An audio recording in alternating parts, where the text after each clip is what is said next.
Delhi high court के justice Yashwant Verma का Allahabad high court में तबादला हो गया, लेकिन अभी तक पता नहीं चल पाया कि उनके दिल्ली वाली घर पर कितना पैसा मिला। सुप्रीम कोर्ट इस मामले की जांच कर रहा है।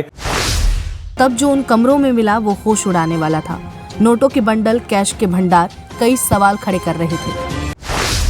Supreme Court has said that the misinformation and rumors are being spread in connection with the alleged cash discovery from the official residence of Delhi High Court Judge Justice Yashwant Verma. उधर सूत्रों से खबर मिली कि justice Verma के विरुद्ध महाभियोग प्रस्ताव भी लाया जा सकता है।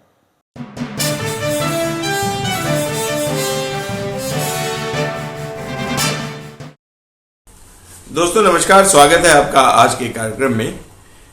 आज हम चर्चा करने जा रहे हैं एक ऐसे मुद्दे की जो भ्रष्टाचार से सीधा सीधा जुड़ा हुआ है और भ्रष्टाचार की परिणति क्या होनी चाहिए इस बारे में है। अगर एक सामान्य कोई व्यक्ति किसी के घर, किसी अधिकारी के घर, किसी सरकारी अधिकारी के घर अगर कुछ कैश पकड़ा जाता है, समझिए कि कुछ लाख रुपए पकड़े जाते हैं जो अनअकाउंटेड है, तो उसका क्या होगा?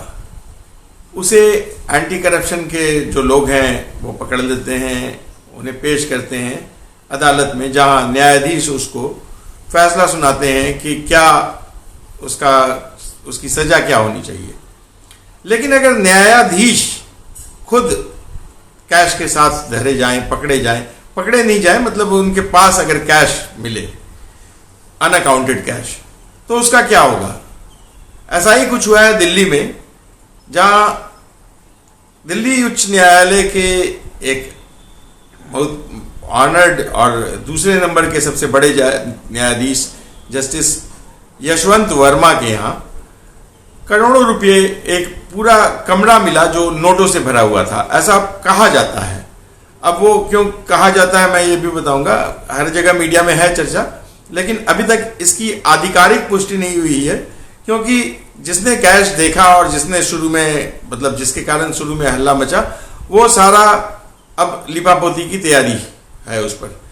आपको इसलिए ऐसा कह रहा हूं क्योंकि इस नोट को, ये जो करोड़ों रुपए के जो नोट है, जिस नोटों से भरा कमरा है, इसे किसी ने पकड़ा नहीं। किसी सीबीआई या किसी एंटी करप्शन ब्यूरो ने या किसी एजेंसी ने, सरकारी एजेंसी ने अपने रेड में नहीं पकड़ा है, बल्कि यह दुर्घटनावश सामने आया है। अब कैसी दुर्घटना हुई ये आपको बताता हूं। ये दुर्घटना हुई थी होली वाली रात, यानी 14 मार्च को, जब जस्टिस वर्मा के घर, जो सरकारी आवास है लोटियन जोन में, वहां पर उनके घर में आग लग गई किसी तरह से। अब कैसे लगी ये आग, इसका भी कारण का नहीं पता चला, लेकिन आग लगी और आनन फानन में उन्होंने नहीं, जस्टिस वर्मा उस समय घर पर नहीं थे, उनके बेटे ने फायर ब्रिगेड को फोन कर दिया। तो फायर ब्रिगेड की जो टीम पहुंची वहां उसने जो सारे कमरों को खोला और दरवाजा, आग बुझाई, तो उसमें एक कमरे में पूरा का पूरा कमरा नोटों से भरा दिखा उसको। तो यह बात उस समय जंगल की आग की तरह फैल गई। कहा जाता है कि पुलिस भी आई, और चूंकि हाई प्रोफाइल मामला था तो कोई आधिकारिक बयान नहीं दे रहा था, लेकिन बात पूरी मीडिया में फैल गई। जब मीडिया में बात फैली तो इसके बाद फिर ये सुप्रीम कोर्ट, हाई कोर्ट के जो चीफ जस्टिस थे, उन्होंने संज्ञान लिया इसका, सुप्रीम कोर्ट ने भी संज्ञान लिया, और एक पूरा का पूरा, जैसे कि आमतौर पर अमूमन, जैसे अभी शुरू में मैं चर्चा कर रहा था कि किसी के यहाँ कैश पकड़ा जाता है, अनअकाउंटेड कैश, किसी सरकारी पदाधिकारी के पास, तो वो उसके ऊपर कुछ एक्शन होता है। एटलीस्ट कोई भी सरकार की एजेंसी इस पे कूदती है और एक्शन लेती है। लेकिन यहाँ क्योंकि जज साहब का मामला था, तो किसी ने या किसी भी एजेंसी ने इतनी हिम्मत नहीं दिखाई कि वो इसमें कूदे या इसमें उतरे। यहाँ तक कि बताया जा रहा है कि वहाँ पुलिस भी पहुंची थी, लेकिन उसके यहाँ अब कोई मामला नहीं दर्ज हुआ। तो उसके बाद हुआ क्या कि जब सुप्रीम कोर्ट को खबर मिली कि ऐसा है, तो जजेस का एक कॉलेजियम बिठाया गया, कोई एजेंसी में रेफर नहीं किया गया। जबकि कोई भी भ्रष्टाचार का केस, जो जज साहब होते हैं, उन लोग रेफर कर देते हैं कि कोई सरकारी एजेंसी या कोई जांच एजेंसी उस पर हस्तक्षेप करे और मामले की जांच करे। लेकिन यहाँ हुआ कि एक कॉलेजियम बिठा दिया गया। आज यानी शनिवार को एक जज साहब की, जो दिल्ली हाई कोर्ट की जज साहब की कमेटी है, उसने भी एक अपनी जांच रिपोर्ट सौंपी है। उसके बारे में बाद में बताऊंगा, पहले बताऊं कि हुआ क्या उस समय। नेक्स्ट डे तो कॉलेजियम बैठा और कॉलेजियम ने कहा कि मतलब उससे भी कोई आधिकारिक बयान नहीं जारी किया, उसमें चर्चा हुई कि जज साहब का तबादला कर दिया जाए। तबादला कहा तो ये जिससे पहले, जैसे ये करीब 11 साल पहले जस्टिस वर्मा जज बने थे, हाई कोर्ट जज बने थे वहां इलाहाबाद में, और वहीं उनका तबादला करने की खबर आई। ऐसा सुप्रीम कोर्ट ने ऑफिशियली या कॉलेजियम ने ऑफिशियली नहीं कहा, एक चर्चा उड़ी। उसके बाद अब वो वापस इलाहाबाद भेजे जा रहे थे। करीब 2011 में, अक्टूबर 2011 में ये जज बने थे, करीब 22 साल की प्रैक्टिस के बाद, और कॉलेजियम सिस्टम से ही बने थे। ये जो कॉलेजियम सिस्टम है, इसके बारे में जो लोग नहीं जानते हैं उनको बता दूं, ज्यादातर लोगों को पता होगा, लेकिन जो लोग नहीं जानते उन्हें बता दूं कि इसके लिए, जज बनने के लिए, मतलब देश की सारी सर्विसेज के लिए कोई ना कोई चुनाव प्रक्रिया होती है। जैसे प्रधानमंत्री बनने के लिए एक संसद में चुनाव होता है, और उस चुनाव के बाद वो चुनकर आते हैं, तो जो सदन का नेता, सदन के लोग हैं, सांसद, उन लोग आपस में चुनाव करते हैं। सांसद बनने के लिए वो जनता के बीच चुन के आते हैं। अधिकारी बनने के लिए, चूंकि ये अधिकारियों में आते हैं जो जज हैं, तो अधिकारी बनने के लिए एक एग्जाम दिया जाता है। जो IAS अधिकारी हैं उनको IAS की परीक्षा, UPSC की परीक्षा दी जाती है। IPS अधिकारी हैं उनको भी UPSC की जो परीक्षा, सिविल सर्विस परीक्षा होती है, उसके थ्रू उनका सिलेक्शन होता है और वो चुने जाते हैं, अधिकारी बनाए जाते हैं।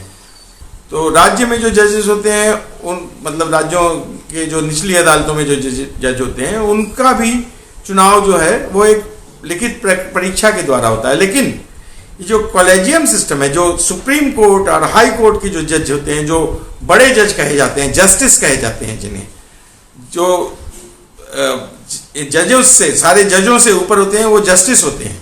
मतलब खुद जस्टिस का मतलब होता है, एक दो शब्द होता है। जस्टिस का मतलब होता है न्याय, और वो खुद न्याय है। मतलब उनको इतना बड़ा ओहदा दिया गया है कि उनके नाम के आगे जस्टिस जुड़ता है, और वो जस्टिस जो है वो चुने जाते हैं।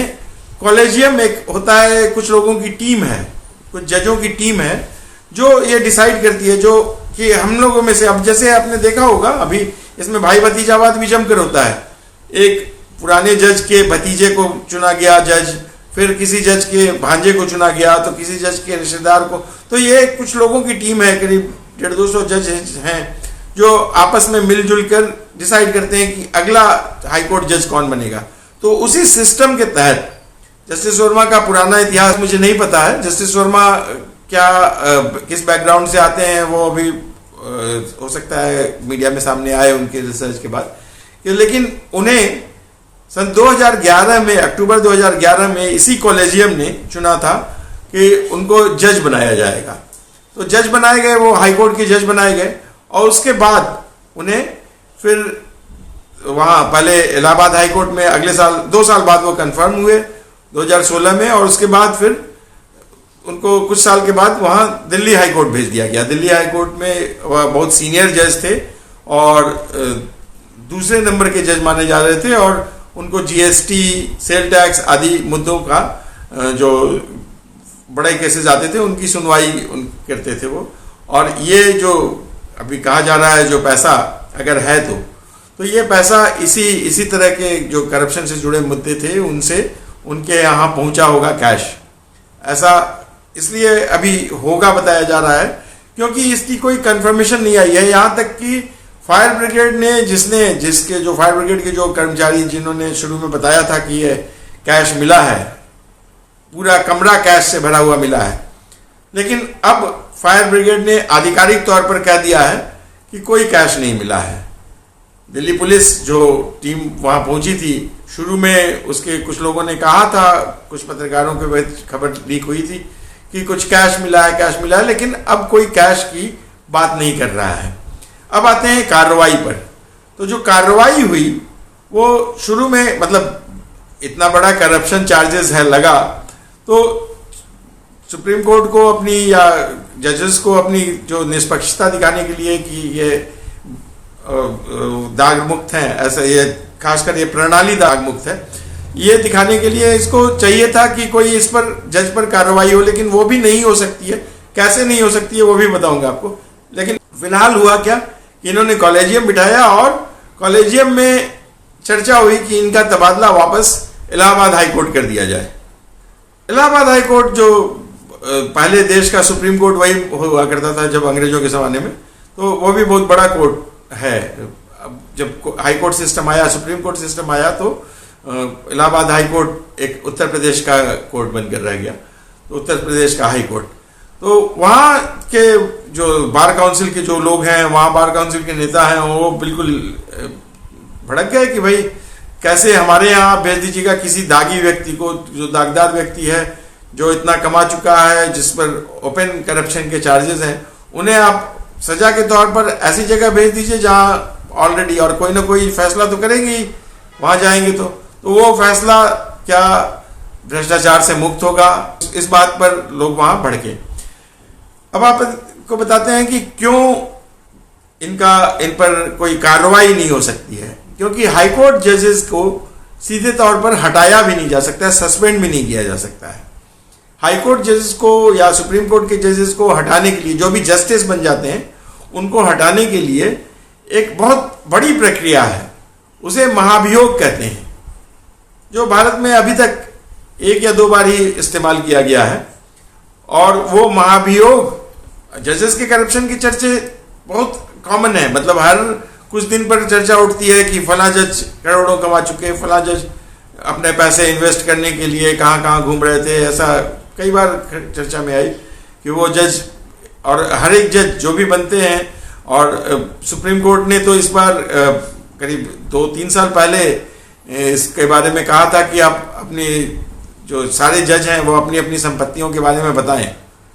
सुप्रीम कोर्ट की चीफ जस्टिस ने कहा था, लेकिन किसी ने, मतलब अभी तक 90% के करीब जजेस ने अपनी संपत्ति के बारे में कुछ नहीं बताया है कि उनके पास कितनी संपत्ति है। और अगर जांच की जाए तो मैं यकीन के साथ कहता हूं कि जब जो जज बने थे उस समय की संपत्ति और उनके जब वो रिटायर हो रहे हैं या 8-10 साल की सर्विस, अभी तो इनकी 8 साल की सर्विस हुई, 8-10 साल की जो कंफर्म सर्विस है तो वो 8-9 साल की हुई, लेकिन उतने दिनों में ही ये कमरा पाते हैं, पूरा का पूरा रूम नोटों से भरा हुआ मिल जाता है इनके घर पे। तो ऐसे कई सारे कमरे होंगे, ऐसे कई सारे कमरे हर एक जज के यहाँ, ऐसा माना जा रहा है, ऐसा जनरल परसेप्शन बन रहा है कि ऐसे कई सारे कमरे हर एक जज के यहाँ पाए जाते होंगे और रहते होंगे। लेकिन अब चूंकि न्यायपालिका है, आप इस पर उंगली नहीं उठा सकते हैं, आप आरोप नहीं लगा सकते हैं। हो सकता है मुझ पर भी कंटेम्प्ट हो जाए, क्योंकि जजेस को एक स्पेशल पावर दे दी गई है कि आप अगर जुडिशरी के खिलाफ या जजेस के खिलाफ कोई भी व्यक्तिगत टिप्पणी करेंगे तो आप पर कंटेम्प्ट ऑफ कोर्ट लगाकर आपको जेल भेज दिया जा सकता है सीधे। तो इस डर से यहां तक कि बड़े बड़े वकील नहीं बोल पाते हैं इनके खिलाफ, जो पूर्व जज हैं वो भी नहीं बोल पाते हैं। कुछ एक पूर्व जज हैं जिन्हें माना जाता था कि वो बहुत ईमानदार थे, तो उन्होंने हिम्मत की 1-2 बार बोलने की, लेकिन ना मीडिया में उठा सका इस मामले को, ना कोई वकील उठा सका, ना कोई आंदोलन उठा, क्योंकि जजेस के पास असीम शक्तियां हैं। वो किसी को भी जेल भेज दे सकती हैं ये चार्ज लगाते हुए कि उसने कंटेम्प्ट किया है कोर्ट का। तो इस तरह से अभी जो हालत है, अभी जो मामला है, ये वाला जो मामला है, इसमें सुबह में खबर आई कि इनका तबादला हो जाएगा, दोपहर तक खबर आई, और शाम तक खबर आई कि नहीं तबादले की कोई बात नहीं है, तबादला केवल चर्चा हुआ था तबादले का, और वो भी अभी कॉलेजियम के पास ये पेंडिंग है खबर उधर। क्योंकि इलाहाबाद हाईकोर्ट को जब खबर मिली, भनक मिली तो इलाहाबाद हाईकोर्ट के बार एसोसिएशन को, तो वो तुरंत भड़क गया और उसने तुरंत विरोध करना शुरू कर दिया। अभी ये चूंकि कुछ दिनों तक रहेगा मेरे ख्याल से चर्चा में मामला, जब तक कोई नया मुद्दा नहीं आ जाता है और मीडिया का ध्यान इससे भटकता नहीं है, तब तक ये मामला चलेगा। और उसके बाद ये मामला भी दब जाएगा, ये मामला भी लगभग खत्म हो जाएगा, क्योंकि इसमें जो अभी शुरुआत हो गई है कि फायर ब्रिगेड विभाग है, जो दमकल विभाग जो दिल्ली का है, उसने आधिकारिक तौर पर कह दिया कि हमें कोई कैश नहीं मिला, ना कोई कैश हमने देखा। तो जब फायर विभाग जो मुख्य जो पहला गवाह है वही पलट गया सबसे पहले, तो कोर्ट में फैसला जाएगा ही नहीं। तो अभी तो महाभियोग तो बहुत बाद की बात है, वो अगर निचली अदालत में भी कोई मामला रहे तो वहीं से ये खारिज हो जाएगा, क्योंकि जज भी वही हैं और गवाह भी उनके सामने हैं। तो जज कोई गवाह गवाही देने को तैयार नहीं है, दिल्ली पुलिस कोई कह नहीं रही है, उस कैश का कहीं कोई फोटोग्राफ नहीं है, या है भी तो अब सामने में सबूत में नहीं है, किसी रिपोर्टर के पास नहीं है, किसी अखबार में नहीं है, किसी टीवी चैनल के पास नहीं है। अब ये हालांकि ऑथेंटिक बात है, सुनी सुनाई बात नहीं है, लेकिन इसका कोई सबूत नहीं है किसी के पास। यह बात ऑथेंटिक उतनी ही है कि जितना दिन है, बाहर सूरज निकलता है दिन में और रात होती है तो चांद निकलता है, लगभग उतना ही ऑथेंटिक है। लेकिन इसका कोई लिखित प्रमाण नहीं है, कोई सबूत नहीं है, कोई फोटो प्रमाण नहीं है, कोई इलेक्ट्रॉनिक प्रमाण नहीं है। इसलिए इसको अब क्या इस मुकदमे का या इस मामले का नतीजा निकलेगा, महाभियोग चलेगा भी या नहीं चलेगा, या इन पर कोई कार्रवाई होगी भी या नहीं होगी, क्योंकि जो इतिहास है, एक दो पिछले जो जजेस थे उन पर जो कार्रवाई की गई, एक जज साहब पकड़े गए थे, बहुत खुलेआम करप्शन करते हुए पकड़े गए थे, तो उनसे कह दिया गया कि आप छुट्टी पर, आपको कोई कार्रवाई नहीं होगी, आप पर केवल कोई मुकदमा नहीं दिया जाएगा, आप जो बेनिफिट है, इनकी करीब 2.25 लाख के आसपास तनख्वाह होती है, तो उतनी तनख्वाह इनको मिलती रहेगी उम्र भर। और उसके बाद फिर क्योंकि सारे विभागों से, जो दूसरे सरकारी विभाग हैं उन सब से पेंशन हट गया है, लेकिन जुडिशरी से पेंशन नहीं हटा है, तो इन जज साहब को पेंशन भी मिलेगा। और हो सकता है इनको कह दिया जाए कि बदनामी बहुत ज्यादा हो रही है, आप इस्तीफा दे दीजिए। वो उनके विवेक पर है, ये वर्मा साहब के विवेक पर है कि वो इस्तीफा देंगे या नहीं देंगे। अगर नहीं देंगे तो कोई उनका कुछ बिगाड़ नहीं सकता है, ये अभी से मैं कह रहा हूं। और महाभियोग वगैरह तो बस केवल चर्चा की बात है, क्योंकि महाभियोग तो तब सिद्ध होगा जब कोई प्रमाण होगा उसके खिलाफ, तो कोई प्रमाण ही नहीं है, तो ये बस केवल एक फेस सेविंग वाली बात है, वो भी तब तक जब तक ये बात मीडिया में है। तो मीडिया या सोशल मीडिया के आ जाने के बाद और आप लोगों तक पहुंच रही है बात, मीडिया होता तो वो भी दबा दी जाती। तो खैर आज के चर्चा मतलब हम छोड़ते हैं आप लोगों के विवेक पर आज की चर्चा को, कि आप समझें कि आगे कैसा सिस्टम है। और ये कॉलेजियम सिस्टम जिसे बंद करने की कई बार चर्चा हो चुकी है, वो कब बंद होगा और कैसे बंद होगा, इसके बारे में हमारे राजनेता कुछ कर सकते हैं या नहीं कर सकते हैं। क्योंकि हो सकता है कि राजनेता मंत्रालय कोई प्रस्ताव लाए कि नहीं कॉलेजियम सिस्टम खत्म करना है, और जजेस उसको गैर संवैधानिक बताकर उसको प्रस्ताव को ही रोक दें, उस विधेयक को ही रोक दें। तो अब ये एक भास्मासुर बनता जा रहा है। इवन जजेस के लिए भी, जो ईमानदार जज हैं, सारे जज तो करप्ट नहीं है, कुछ ईमानदार जज भी हैं, तो उनके लिए भी यह एक भास्मासुर बन गया है। जो कॉलेजियम सिस्टम से आए भी हैं उन जजेस के लिए भी यह भास्मासुर बन रहा है।